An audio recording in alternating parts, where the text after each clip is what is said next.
ओम शांति। 2 नवंबर 2025 के अव्यक्त महावाक्य। पहले एक नज़र मुरली के मुख्य पॉइंट्स पर। बाप दादा ने कहा, हर एक ब्राह्मण बच्चे का स्वमान इतना विशेष है जो विश्व में कोई भी आत्मा का नहीं हो सकता। आप विश्व की आत्माओं के पूर्वज भी हो और पूज्य भी हो, तो सभी के दिल में स्वतः यही गीत बजता है ना, पाना था सो पा लिया। जितना इस फखुर में रहेंगे उतना बेफिक्र रहेंगे। बाबा ने कहा, अगर किसी भी प्रकार का बोझ है या कोई फिक्र है तो आज ही बाप दादा को दे दो। बाप तो सागर है ना, सारा बोझ समा जाएगा। अब कभी यह गीत नहीं गाना, क्या करें कैसे करें। सदा साक्षी दृष्टा की सीट पर सेट हो जाओ और फिर खेल देखो तो बहुत मजा आएगा। सीट से नीचे उतरते हो तो अपसेट होते हो। बाबा ने कहा, अक्सर ये 3 चीजें बच्चों को परेशान करती हैं। एक चंचल मन, दूसरा भटकती बुद्धि और तीसरा पुराने संस्कार। तो आज से कभी भी पुराने संस्कारों को मेरा मेरा नहीं कहना, क्योंकि यह पास्ट जीवन के संस्कार हैं, इस ब्राह्मण जीवन के नहीं। लास्ट में बाबा ने कहा, आप सब पूजनीय आत्माएं हो। आपका काम है दुआ देना और दुआ लेना। यह दुआ देने के संस्कार सहज और सदा के लिए बनाओ। और अब सुनते हैं महावाक्यों को विस्तार से। मुरली का सार, अपने श्रेष्ठ स्वमान के फखुर में रहे, असंभव को संभव करते बेफिक्र बादशाह बनो। आज बाप दादा अपने चारों ओर के श्रेष्ठ स्वमानधारी विशेष बच्चों को देख रहे हैं। हर एक बच्चे का स्वमान इतना विशेष है जो विश्व में कोई भी आत्मा का नहीं है। आप सभी विश्व की आत्माओं के पूर्वज भी हो और पूज्य भी हो। सारे सृष्टि के वृक्ष की जड़ में आप आधार मूर्त हो। सारे विश्व की पूर्वज पहली रचना हो। बाप दादा हर एक बच्चे की विशेषता को देख खुश होते हैं। चाहे छोटा बच्चा है, चाहे बुजुर्ग माताएं हैं, चाहे प्रवृत्ति वाले हैं, हर एक की अलग अलग विशेषताएं हैं।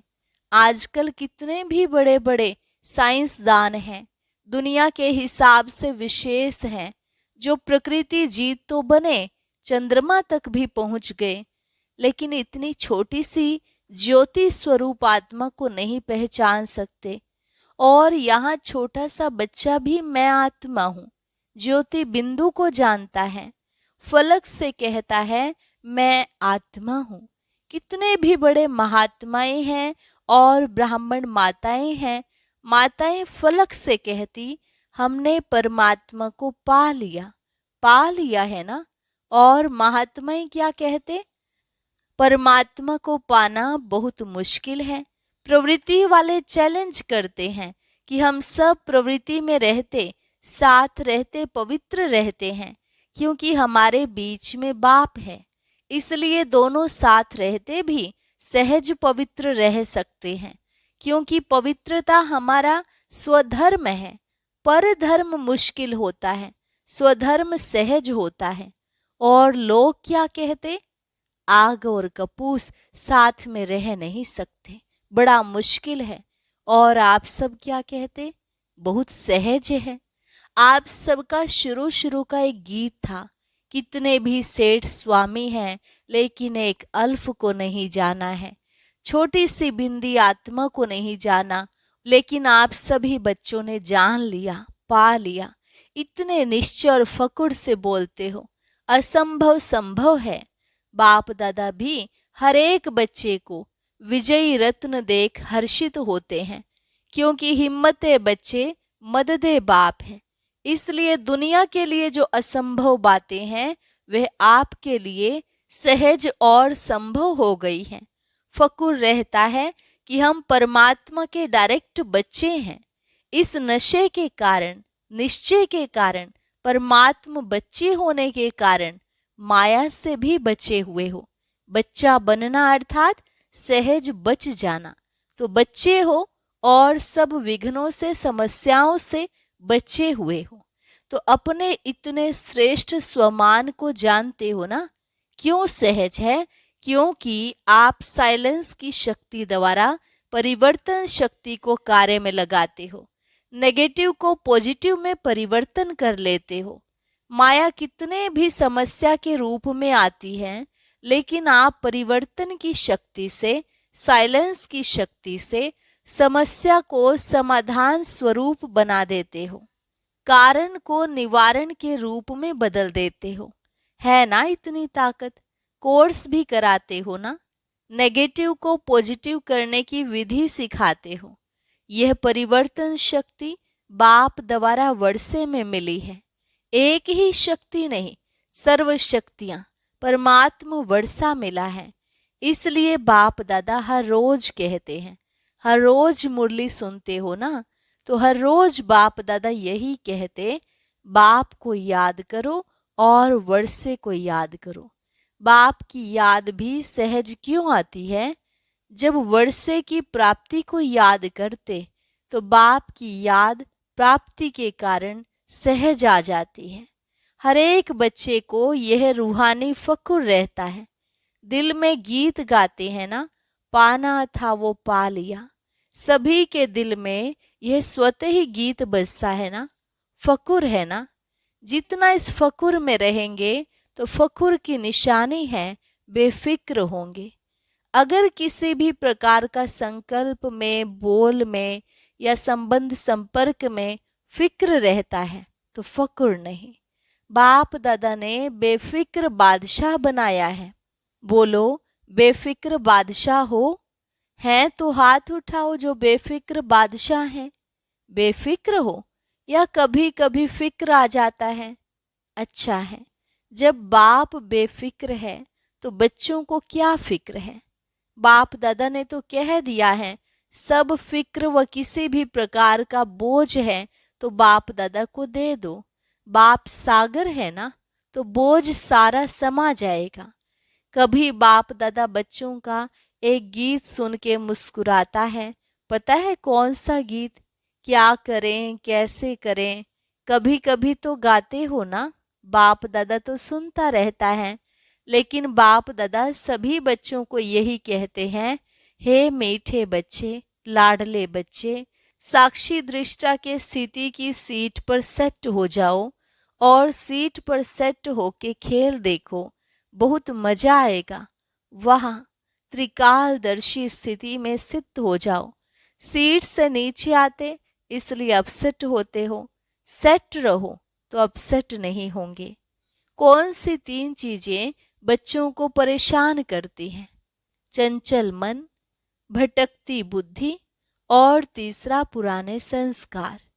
बाप दादा को बच्चों की एक बात सुनकर हंसी आती है। पता है कौन सी बात है? कहते हैं बाबा क्या करें, मेरे पुराने संस्कार है ना। बाप दादा मुस्कुराता है, जब कह ही रहे हो मेरे संस्कार, तो मेरा बनाया है तो मेरे पर तो अधिकार होता ही है। जब पुराने संस्कार को मेरा बना दिया तो मेरा तो जगह लेगा ना। क्या यह ब्राह्मण आत्मा कह सकती है मेरे संस्कार? मेरा मेरा कहा है तो मेरे ने अपनी जगह बना दी है। आप ब्राह्मण मेरा नहीं कह सकते। यह पास्ट जीवन के संस्कार हैं, शूद्र जीवन के संस्कार हैं, ब्राह्मण जीवन के नहीं हैं। तो मेरा मेरा कहा है तो वह भी मेरे अधिकार से बैठ गए हैं। ब्राह्मण जीवन के श्रेष्ठ संस्कार जानते हो ना।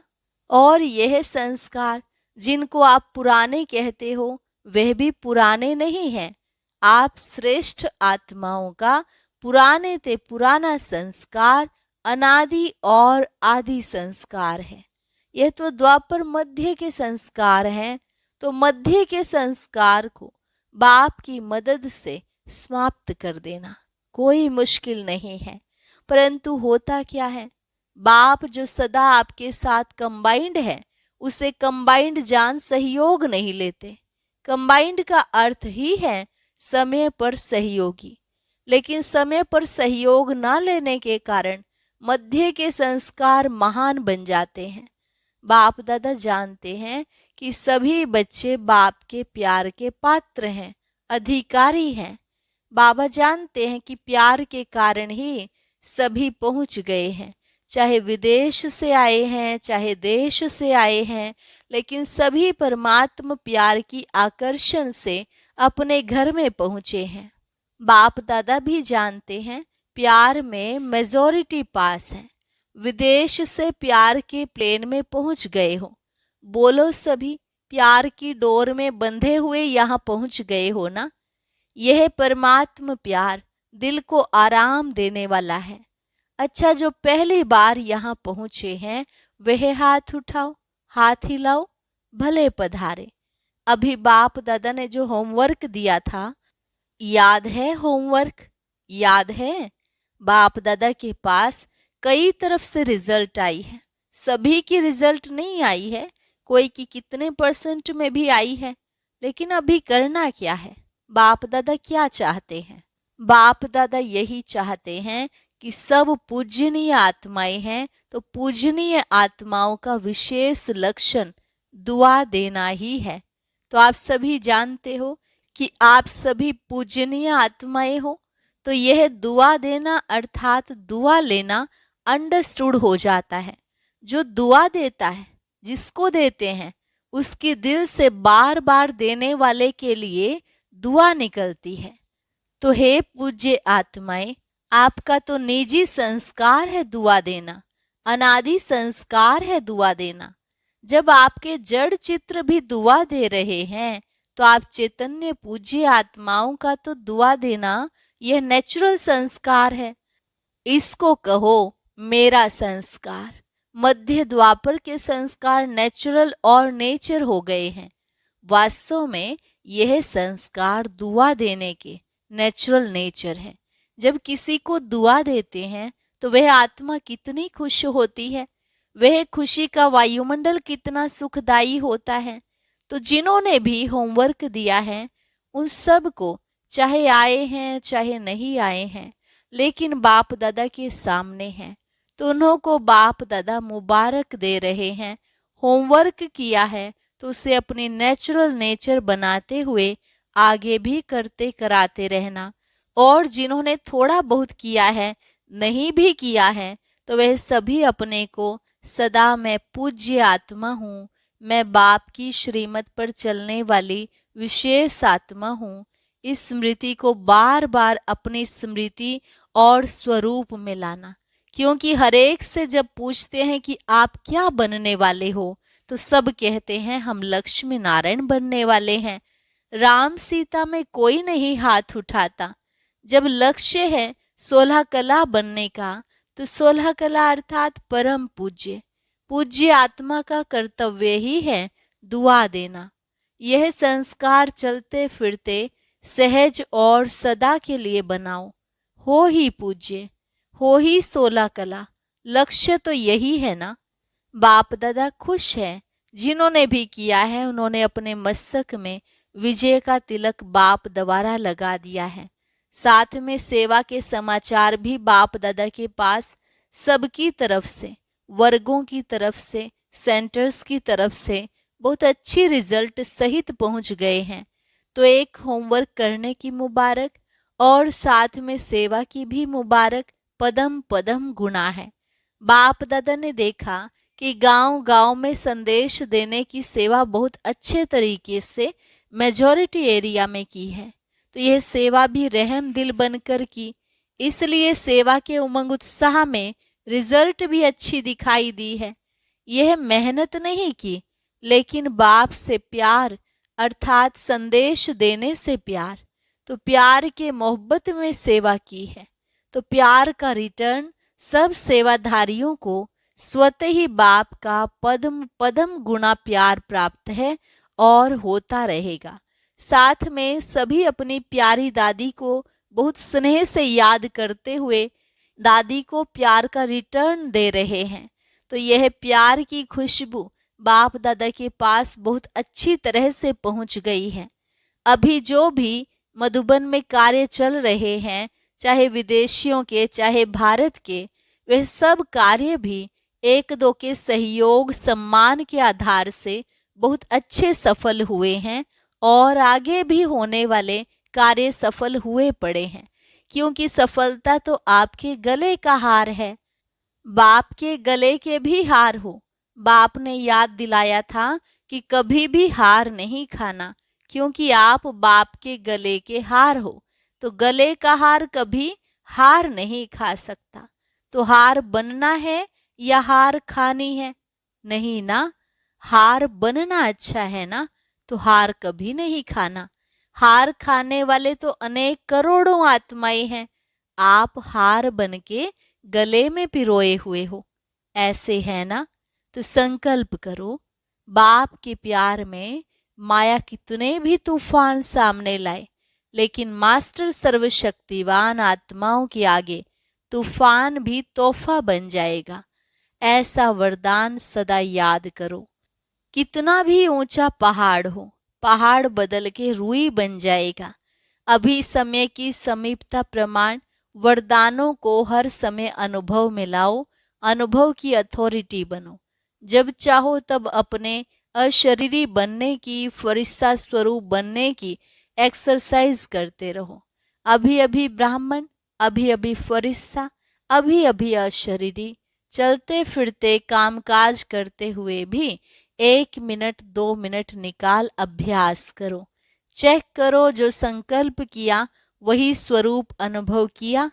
अच्छा, चारों ओर के सदा श्रेष्ठ स्वमानधारी, सदा स्वयं को परम पूज्य और पूर्वज अनुभव करने वाले, सदा अपने को हर सब्जेक्ट में अनुभवी स्वरूप बनाने वाले, सदा बाप के दिल तख्त नशीन, भ्रिकुटी के तख्त नशीन, सदा श्रेष्ठ स्थिति के अनुभवों में स्थित रहने वाले, चारों ओर के सभी बच्चों को याद प्यार और नमस्ते। रूहानी बच्चों की रूहानी बाप दादा को नमस्ते नमस्ते, गुड मॉर्निंग। शुक्रिया बाबा, शुक्रिया। सभी तरफ से सभी के पत्र, ईमेल, समाचार सभी बाप दादा के पास पहुंच गए हैं।